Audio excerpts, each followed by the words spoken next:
And his grandson Lot, his son Haran's child, and moved away from Ur of the Chaldeans. He was headed for the land of Canaan, but they stopped at Haran and settled there. Terah lived for 205 years and died while still in Haran. The call of Abram. The Lord had said to Abram, "Leave your native country, your relatives, and your father's family, and go to the land that I will show you. I will make you into a great nation. I will bless you and make you famous, and you will be a blessing to others. I will bless those who bless you and curse those who treat you with contempt. All the families on earth will be blessed through you." So Abram departed as the Lord had instructed, and Lot went with him. Abram was 75 years old when he left Haran.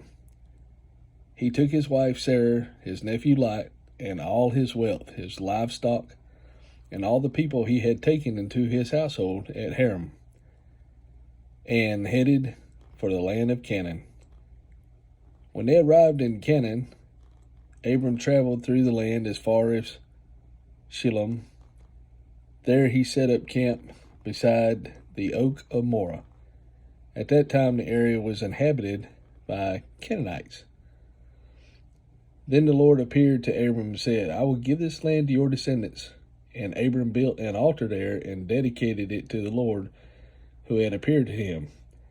After that, Abram traveled south and set up camp in the hill country, with Bethel to the west and Ai to the east.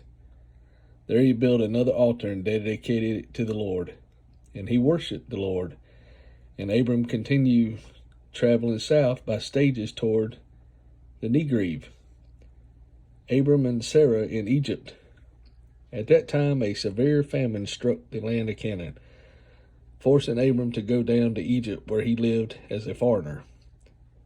As he was approaching the border of Egypt, Abraham said to his wife Sarah, "Look, you are a very beautiful woman. When the Egyptians see you, they will say, 'This is his wife. Let's kill him, then we can have her. So please tell them you are my sister. Then they will spare my life and treat me well because of their interest in you.'" And sure enough, when Abram arrived in Egypt, everyone noticed Sarah's beauty, and the palace officials saw her. They sang her praises to Pharaoh, their king, and Sarah was taken into his palace. Then Pharaoh gave Abram many gifts because of her: sheep, goats, cattle, male and female donkeys, male and female servants, and camels. But the Lord sent terrible plagues upon Pharaoh and his household because of Sarah, Abram's wife. So Pharaoh summoned Abram and accused him sharply. "What have you done to me?" he demanded. "Why didn't you tell me she was your wife? Why did you say she was my sister and allow me to take her as my wife? Now then, here is your wife. Take her and get out of here." Pharaoh ordered some of his men to escort them, and he sent Abram out of the country along with his wife and all his possessions. Abram and Lot separate.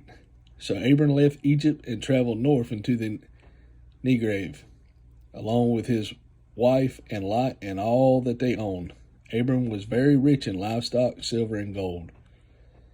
From the Negev, they continued traveling by stages toward Bethel, and they pitched their tents between Bethel and Ai, where they had camped before.